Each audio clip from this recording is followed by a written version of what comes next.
याद रखो, ध्यान जहाँ जाता है जीवन वैसा ही बन जाता है। अगर ध्यान फूल पर है तो तुम्हारे भीतर खुशबू आएगी, अगर ध्यान कांटे पर है तो तुम्हारे भीतर चुभन पैदा होगी, अगर ध्यान रोशनी पर है तो भीतर उजाला होगा, अगर ध्यान अंधकार पर है तो भीतर अंधेरा भर जाएगा। ये तुम्हारे ऊपर है कि आता आपल्याला काय दिलेलं आहे, टोटल अमाऊंट दिलेली आहे. किती आहे अमाऊंट? 25,088 रुपये. मग अमाऊंट दिलेली असेल तर आपल्याला काय काढता आलं पाहिजे? प्रिन्सिपल. आता तेच मेथड आपण यूज करू शकतो. एक तर आता आपल्याकडे दोन मेथड आहे, एक सक्सेसिव्ह मेथड आणि दुसरी आहे ट्री डायग्राम. तर कोणती मेथड यूज करायची इथे? सक्सेसिव्ह मेथड आहे की नाही. चला, दर दिलेला आहे आपल्याला किती? 12%. 12%चं कन्व्हर्जन करून घेऊ आपण. किती होते 12% म्हणजे 3 किती? 25. ठीक आहे. 12%चे भागाकारामध्ये किती? 100. म्हणजे इथे आपण 4 ने भाग दिला तर वर 3चा भाग जाईल आणि खाली किती? 25चा भाग. ठीक आहे. चला, सक्सेसिव्ह मेथड मध्ये आपण नेहमी रेशो जो घेतो तो कशाचा घेतो? मुद्दल आणि अमाऊंट. आलं का लक्षात? मग इथे मुद्दल किती आहे आपली? 25. 25 + 3 किती झाले? 28. तर हे काय झालं आपला? राशी आहे की नाही. नेहमी लक्षात ठेवायचं, जेव्हा आपण पर्सेंटेजला कन्वर्ट करतो तेव्हा आपल्याला छेदामध्ये जी संख्या मिळते ही मुद्दल मिळते आणि अंशामध्ये जी संख्या मिळते हे काय मिळते आपल्याला? व्याज.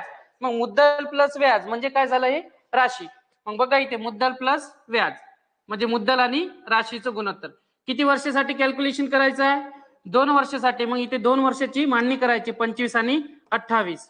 चला, 25चा वर्ग 625 आणि 28चा वर्ग 784. 784. ठीक आहे. चला, मग आता ओरिजिनल काय दिलेलं आपल्याला? 25,088 दिलेली आहे मुद्दल. डुप्लिकेट मुद्दल किती आली आपली? 784. मग duplicate versus original. Duplicate versus original. मग इथे बघा आपली डुप्लिकेट मुद्दल किती आहे? 784. ओरिजिनल किती दिलेली आहे? मग 784 बरोबर किती होते? 25,088. काढायचं काय आपल्याला? मुद्दल म्हणजेच किती? 625 रेशोचा किंमत काढायची आहे. आता इथे जर पाहिलं तर डायरेक्टली भाग जाईल का 784 ला? 32चा भाग. किंवा मग आपण 4 ने सुद्धा निशेष भाग दिला तरी भाग तुटून जाईल. बघा बाजूला आपण भाग देण्याचा प्रयत्न करू. आता या पद्धतीमध्ये आपल्याला एकतर आडवा उभाही भाग देता येतो किंवा आडवाही भाग देता येतो. म्हणजेच एक लक्षात येऊन राहिला आपल्याला इथे की आडवा भाग जाईल आहे की नाही. कारण इथे लास्ट डिजिट मध्ये जर पाहिले तर इथे 88 आहे आणि इथे किती आहे? 84 आहे. म्हणजे इथे आपण बाजूला देऊ. बघा 25,088 डिवायडेड बाय किती होईल? 784. 4चा भाग जातो का? 4चा भाग जातो इथे. चला, 4 1 4. 7 - 4 3. 3 वरती 8. 38 झाले. 4 9 किती? 36. म्हणजे 2 राहिले. 2 वरती किती? 4 म्हणजे 24. 4 सक किती? 24. वर सुद्धा आपण 4चा भाग देऊ आहे की नाही. चला, 4 सक 24. 4 दोन्ही 8. किती राहिले? 2 राहिले म्हणजे 28 झाले. 4 7 28. 4 दोन्ही 8. आता 6,272 वर आले आणि खाली किती आहे? 196. पुन्हा कितीचा भाग जाईल? पुन्हा कसोट्याचा वापर केला तर 12चा भाग जाऊ शकतो का? जर ऍट ए टाइम वरती 4 आणि 3चा निशेष भाग जात असेल तर 12चा भाग जाऊ शकतो. ठीक आहे. पण खाली जाणार नाही 3चा निशेष भाग. ठीक आहे. 4 नेच भाग देऊ आपण. चला, 4 1 4. 6 - 4 2 झाले. 22 झाले. 4 पंचे किती? 20. म्हणजेच किती? 27. 27 ला आपण 4 ने निशेष भाग दिला कितीचा जाईल? 4 सक 24. 27 - 24 म्हणजे किती? 3. बरोबर आहे. 4 8 किती? 32. ठीक आहे. म्हणजे 1568. इथे भाग देऊ आपण.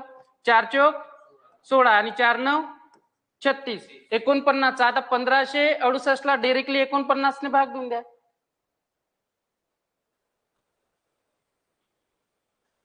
किती?